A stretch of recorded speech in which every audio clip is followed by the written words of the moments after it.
Before you downvote this video, I want to preface this with saying I really enjoyed Zack Snyder's Justice League.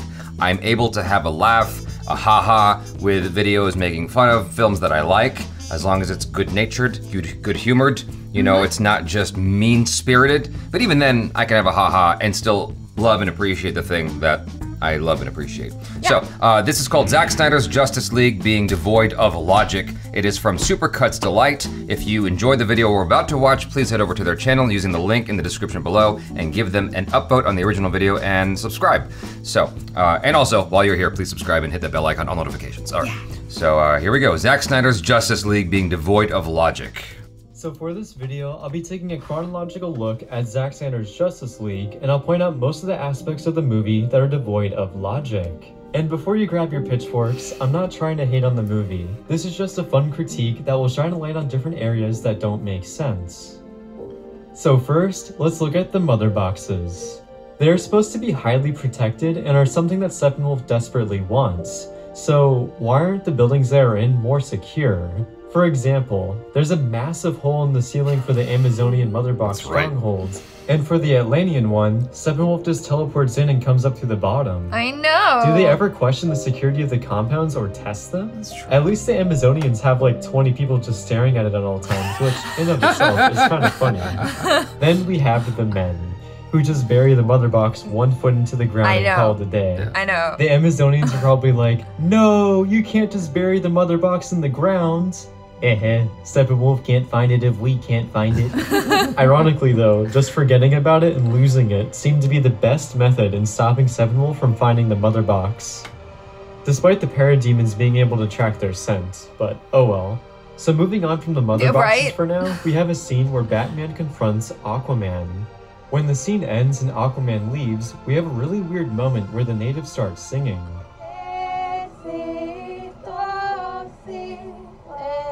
This mostly makes sense because they seem to be worshipping him, but I don't know why Zack Snyder decided to have a whole 2-minute scene of the natives singing and sniffing Aquaman's clothes. It was just very off-putting and devoid logic to extend this moment for that long. As one of the first impressions for the movie, this made me pretty worried for the quality, but it did end up getting better. So going into Wonder Woman's introduction, she has to deal with some bad guys who have a very generic motivation to restore the world to the old ways by killing a bunch of people.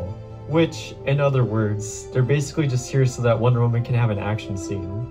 And going back to their motivation, it seems like all they want to do is blow up this place. So why doesn't the main bad guy just detonate the explosive device when Wonder Woman shows up? This is obviously nitpicky, but it's still devoid of logic from the villain's perspective. Because he's not doing a prayer. They already want to die, and it seems like dying should have just set the bomb anyways. Right, so why not just detonate the bomb? That's true. Also, looking at Wonder Woman's powers from Justice League to her own movies is very inconsistent. Well, that's okay, At no point in the first Wonder Woman movie in 1984 is she ever fighting like this. Yeah, but it looks like she has on for that, commando for Modern Warfare 2 because she's just lunging around everywhere at super speed. Also, the physics in the scene are very wonky. This shot of a guy rocketing up towards the ceiling from Wonder Woman barely touching him is hilarious. I didn't catch that. Yeah, I didn't catch that. Weightless in this scene, and it's very noticeable. But it does make the scene much funnier though, I have to admit it. Moving ahead later in the scene, Wonder Woman stops the bomb from going off, and then she blows up the building anyways with her gauntlets. Yeah. Way to go, Wonder Woman. That was completely unnecessary. Overkill! I don't know why she didn't just use her super lunge ability to disarm the sky. I guess the filmmakers just wanted to set up her using her gauntlets, despite it not making sense for her to destroy part of the building to take out one guy. It's not as epic. You okay, princess? Kablooey. Would you like to say something? Skadoosh. No, I'm sorry little girl, but you're not a demigod like Wonder Woman. This isn't really devoid of logic, but it's so on the nose that it made me laugh when I was watching it. So later on, Steppenwolf inevitably walks on in through the big hole in the ceiling at the Amazonian stronghold for the mother box. In general, there's a lot of aspects that don't make sense in this scene. Firstly, while transporting the box out of the building, the Queen stops and has a dramatic moment. That's right, I remember that. That was weird. Like, I thought why that the was hell odd. is she talking to I this know. be girl? on the It's run. like, lady, She's just literally go. surrounded by parademons and is in immediate danger. Yeah, get out of there. She should be getting the hell out of there because her sole objective is to get the mother box away from Steppenwolf. Yeah. But I guess talking to a dying Amazonian is more important. After that, they then seal the chamber. But what's the point in sealing it when there's a massive hole in the ceiling that they can just fly out of? Right? If anything, the Amazonians are just killing more of their own here. Huh. I also don't assume they survived because for whatever reason, sealing the chamber somehow makes the cliff self-destruct and fall into the ocean. Which in of itself, I don't know how they made that happen. Then, instead of getting it's the fine. hell out of there, the crew decides to just stare at the wreckage. Yeah. Like, Let's just assume everyone that should know Steppenwolf died Steppenwolf there. is fine. He's literally flexing arrows out of his armor, and he's getting dogpiled by beefy women. So, some rubble should be nothing for him. And while staring at the wreckage, surprise, surprise, he emerges. Great job. He could have been running for the hills by now. So for this scene, I want to add a suggestion to make it less devoid of logic. I think it would have been much better to have a Darth Vader-style hallway fight scene of Steppenwolf demolishing his way through all of the Amazonians to get to the mother box. Action-wise, it would be much more badass, and it would solve the whole ceiling access issue. Having a build-up of him fighting through the hallway would make the progression of this action scene much better, and then when he gets there, they can try to extract the mother box. So moving on, we have another Aquaman scene. I like how he keeps throwing away his shirts before he goes back into the water. Like, where does he get all these shirts from? This just reminds me of the whole Hulk conundrum where he always has a new pair of clothes after he hulks out. During the whole flashback sequence where Darkseid is trying to dominate Earth, he is for some reason not doing it with any armor. As a result of that, he just gets one-tapped by an axe and runs home crying. Yeah, I didn't like that. That is both stupid on Darkseid's part and on the filmmaker's standpoint. Because how are we supposed to treat Darkseid as a menacing and intimidating villain exactly. when he immediately Wasn't gets he an rolled? earlier I don't iteration know of if he himself, Yes, though? but it Earth still or doesn't something, bode well but for the not story. wearing armor in general Right. is a bad idea. You don't see Thanos walking around shirtless, although I would assume some fans may want to see that. Also, I like how Wonder Woman is giving Batman this whole 10-minute exposition monologue. I'm just surprised he hasn't fallen asleep yet. So, moving on to the next scene, we have Steppenwolf interrogating people for information as to where the Atlantean mother box is. For this moment, I just wanted to point out a MacGuffin device that Steppenwolf has that allows him to read people's minds. Like, wow, that's oddly convenient for the plot. Why does Steppenwolf even ask this guy where their mother box is, when he can just read his mind? Where is it? No son or daughter of Atlantis will ever tell you. In the scene where Batman meets true, I Flash, guess. he first says this. I know you have abilities. I just don't know what they are. And then he proceeds to throw a batarang right at his face. If you were uncertain as to whether or not he could actually see things in bullet time, then why would you throw a batarang at him? That could have instantly killed him. I wonder if Batman did this before and showed up to the wrong person's apartment and just headshot them. So going back to the mother boxes and the anti-life pretty equation, bad. there's a scene where Steppenwolf has a vision that the anti-life equation is on Earth. However, Darkseid found this out when he initially tried to conquer Earth. Yeah. So did he just forget that the anti-life equation was on our planet? On top of him just leaving the mother boxes there? It doesn't make sense that he forgot about the planet he lost to, especially since there are important artifacts that he left behind. Right. The only It was a logical little weird. explanation I can think of for this was that Darkseid was so embarrassed by the defeat and chose to forget about it. And that doesn't paint the best picture for a menacing villain. The movie also presents the fact that the reason why the mother boxes were asleep and didn't call out to Steppenwolf was because Superman was around and the mother boxes were afraid of him. Thus, the mother boxes woke up when Superman died in the beginning. Until Superman died. It's like they were afraid of him. But what doesn't make sense is why the mother boxes were not awake before Superman was even a thing. Yeah. Yeah. That was What weird. was the big threat keeping the mother boxes silent before Superman? But yeah, Martian this is Manhunter. mostly just a plot hole. I like how Batman doesn't show up for the Superman confrontation. The Justice League just leave him behind in the Kryptonian ship. I don't know if that was intentional, because Batman shows up later anyways. That's right. It's just weird because I imagine Batman was like Hawkeye in Age of Ultron when he got left behind. Yeah. Nobody would know. Nobody. Moving ahead to the end of the scene where Steppenwolf steals the last mother box, Batman shows up late to the party again. Poor guy, nobody's transporting him around quickly, so he's always late. After this point in the movie, it goes full tilt towards epic action. I didn't really find anything else to be that devoid of logic during these action scenes, and it was just a really fun time. The Flash running into the past makes the last third of the movie outstanding. But looking at the ending of the movie, they opt for a Lord of the Rings-esque epilogue, where the movie has a bunch of different endings. That's mostly fine, but including an entire 10-minute scene from the Nightmare Premonition, instead of just a small teaser, was a bit much. Yeah. Especially since the movie is 4 hours long. Yeah. Then after that, Zack Snyder for some reason throws Martian Hunter in a really awkward scene where Batman doesn't even want to be talking to him. I'm sorry, who are you again? It's just a really weird way to end the movie, and I would say this is partially devoid of logic on a creator's standpoint, besides it just being fan service. But yeah, that's basically it. I thought the movie was pretty fun, but it is weighed down by a lot of exposition and origin stories. If the mother boxes and the antagonists were already established like with the Infinity Stones and Thanos, then I think this movie would have a much easier job in telling its story because they have a lot of legwork to do in terms of exposition. So yeah, let me know what you thought about the movie in the comments, and if you liked this video, then check out my other devoid of logic videos in the end screen.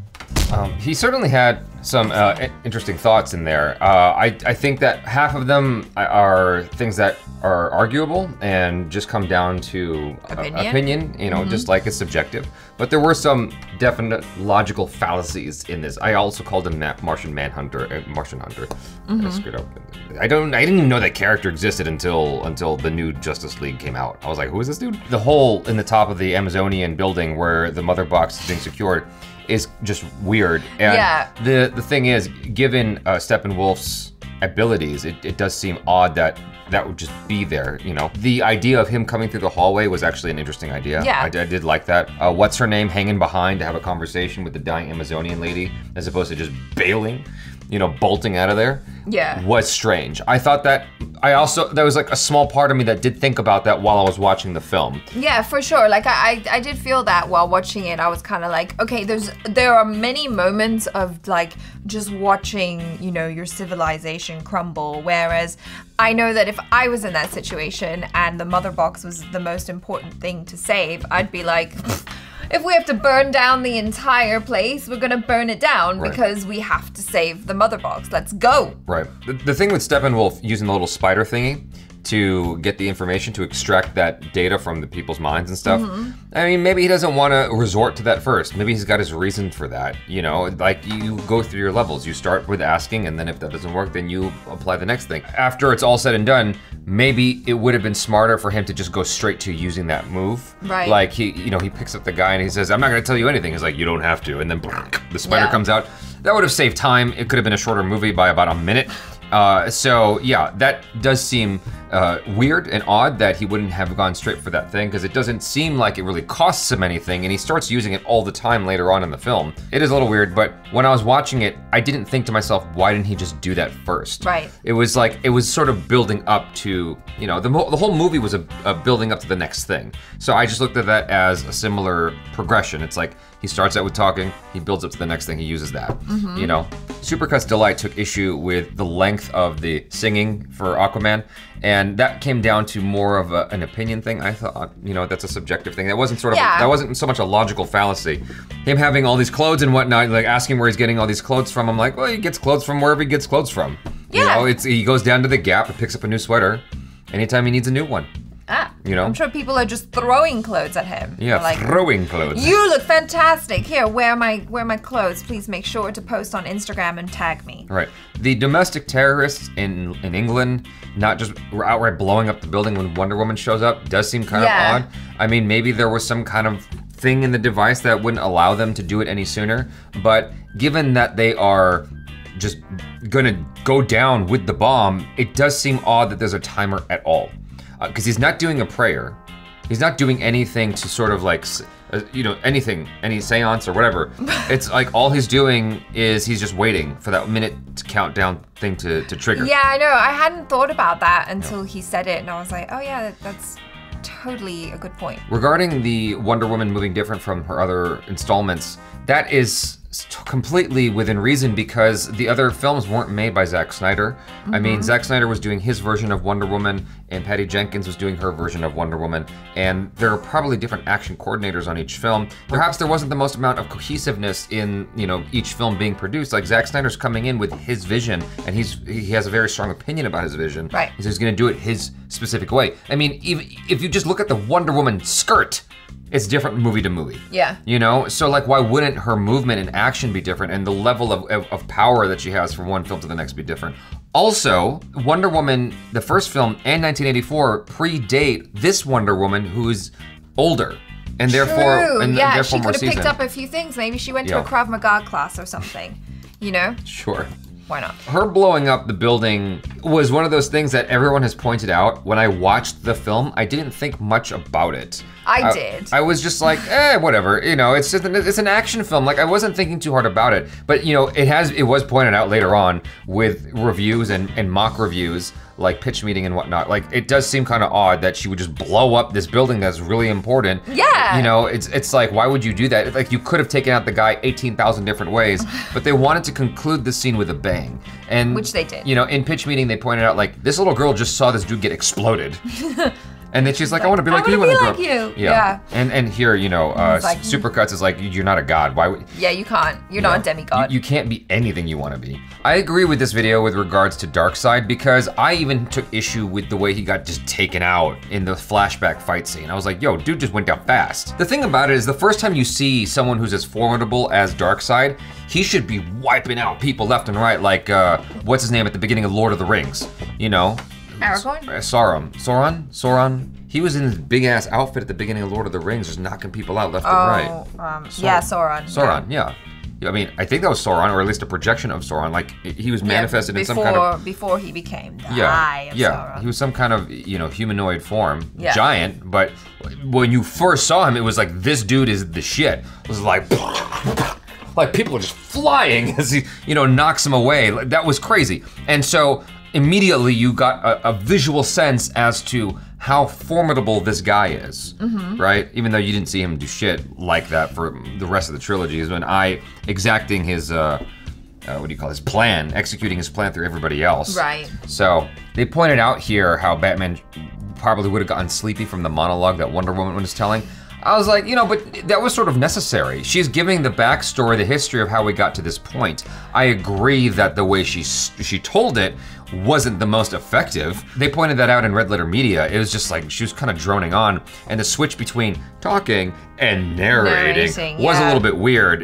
There was some kind of a discrepancy there. It was inconsistent. But I think just the way the movie goes, it's necessary to have these exposition moments, right? Because we need to know them in order to move the story forward. So I wasn't mad at it. And then at least they overlaid some fun visuals. Yes. You know? The Flash moment was funny. I mean, he just got done saying, I don't know your power, then I know, but he kind of did though, because Yeah. he'd seen that footage of him in the convenience Right. store. Yeah. And so like there was something. He wasn't gonna get hit by the Batarang, but I did like that idea of like, what if he showed up to the wrong person's house and was like, ka-chow! And then it just like smacked them in the head. That feels very much like a how it should have ended video. Yeah, totally. The whole thing with Darkseid not remembering where Earth is and where the mother boxes got lost, they showed him go down in battle and pass out. Maybe that's why he forgot. He's conquered over 100,000 planets, and so maybe that's why, because it's like at a certain point, you kind of forget. But like, surely he had one dude that would have remembered where it was. Yeah, like, oh yeah, that little planet, that one, yeah. It was a little bit of a plot hole that it didn't make the most amount of sense. That's okay. Yeah, but they needed a better explanation or backstory as to why he wouldn't remember the source of, you know, the what's it called? The annihilation code or whatever it's called. Oh, the anti-life equation? The anti-life equation, yeah. Yeah. Like, he would have remembered that. Like, he would have remembered that planet. Or someone in his unit would have remembered that planet. Yeah, right? But speaking of origin stories, I didn't actually mind that we were getting some origin stories in the movie. Like, I always think origin stories are really interesting. And so I'm never bothered when a movie spends time kind of letting me know why I ought to care about this character, or like their plight, or where they came from, or why two characters have so much animosity. I agree with you. You know what I mean? I agree with you. Yeah, I mean, the film had a tall order, because the thing about it is, my, you know, cursory understanding of this whole thing was Warner Brothers was trying to catch up to Marvel. So there was a lot that this movie had to do. Right. And it needed to catch up to what Marvel was doing, so they had to just throw in a bunch of new characters to basically give you the DCEU. I think he actually did a pretty damn good job with giving you all this backstory, and to the point that I cared a lot about Cyborg. Yeah. You know, I thought they did a fantastic job with layering in all this stuff. Even though you had a lot of explanation about the Infinity Stones through the Marvel Cinematic Universe, through all those movies, they still spent a considerable amount of time developing, you know, an understanding for the audience, for those who hadn't seen all the other movies, like, what are the Infinity Stones, who the hell's Thanos, and what does this all mean? Yeah. Like, it was a 3-hour-long movie for a reason, and so they spent a lot of time explaining all that stuff. Yeah, I totally agree with you. They, like, giving us that backstory, because in lieu of having their own standalone movies, I think that it was actually fine. Yeah, and you know, the thing with the Marvel films is that they have had so many movies to kind of spread it out more. Right. So it's just different. With regards to the Joker scene at the end, I've already said my piece on that many times at this point. I agree with Supercuts Delight. It was too long. It shouldn't have even been in the movie at all, in my opinion. I like the scene. I think it's dope. I thought the performance and everything was great, but it was too long. It didn't fit with the rest of the movie. I get that it's fan service. I get why he was doing it. Like, I understand all the reasons, and you can tell me in the comments all the reasons. It doesn't make it better, though. I still don't like it in the movie. Like, you're taking the movie on its own merits, irrespective of all the politics around the film and would-be's and what can't be and whatever. Like, just taking it on its own merits, it doesn't belong in the movie. Right. It's a waste, you know? That being said, it's a dope scene. So, and you know, people have repeatedly told me why Zack Snyder did the film the way he did. I don't care. Like, I don't care what his reasons were. Like, Zack Snyder doesn't care that you don't care. No, it's, okay? you know, because they're like, oh, but you see more. I'm like, I don't care. Like, it doesn't feel as cinematic. And someone was like, you know, if they didn't explain it to you, you would have forgotten and you wouldn't have noticed. I'm like, I would have noticed. Yeah, he would. I wouldn't have. I would have noticed it right away. There's 2 big ass black bars on the side of the movie instead of it being wide. Why is it like someone gave me the wrong version of this movie is what I would have said if they didn't explain it. So it's good that they explained it. I get that you see more. But I'm at the point where I'm like, I think if I was younger, I would have cared more. But now I'm like, no, but I want to see it cropped so it feels cinematic. Give me a 16:9 version at least. Just cut off the top and bottom. I don't need it that much. Like, what am I really gaining from seeing that, honestly? Like, oh, more movie, like, did you really feel like you got more of an experience? There were some shots in the film, granted, that did feel better. Like, you got a better composition, it being square, because you could see, but like, if he shot it with widescreen in mind, you know, with consideration to potentially cropping it, he could have had a better frame. So I don't know. Anyway, that's a whole other conversation. I think that if it was widescreen, it would have been fine. You know, just crop it off a little bit. I don't care either way. Yeah. So, but like, I get why, I get how he shot it. I understand all that nonsense. That has nothing to do with this video. At this point, I'm just like ranting because people keep trying to educate me about this. In the comments, I'm like, what the hell? Like, do you think I'm dumb? I know why he did it. I just don't like it. Like, you know what I'm saying? Yeah. So I feel like we should still have a version. I hope, even though it's a stupid hope, naive, I hope that when this comes out on Blu-ray, 4K Blu-ray, that there is a crop version, you know? What can hope? Yeah. Or give me at least like an 8K version of the DVD so I can punch it on my TV and I don't lose any resolution. I don't know. Shit. So, you guys, thanks so much for hanging out. Hopefully you enjoyed that. I'm Jaby Koay. This is ACHARA KIRK. Peace out.